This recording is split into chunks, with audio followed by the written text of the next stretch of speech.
पाहण्यासाठी आपल्या सगळ्यांच्या लाडक्या ज्येष्ठ अभिनेत्री आणि काजोल यांच्या मातोश्री तनुजाजी इथे उपस्थित आहेत. त्यांचंही जोरदार टाळ्यांनी आपण स्वागत करूया.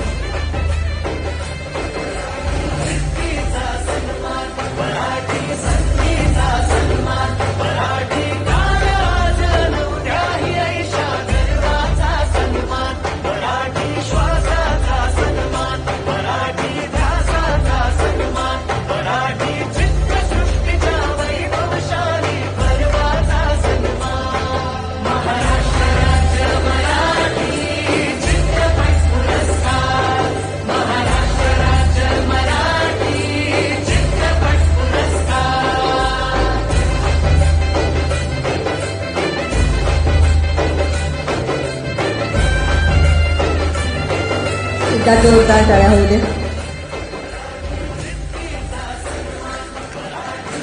काजोलजी खूप खूप अभिनंदन आणि पुढील कार्यासाठी तुम्हाला मनपूर्वक शुभेच्छा.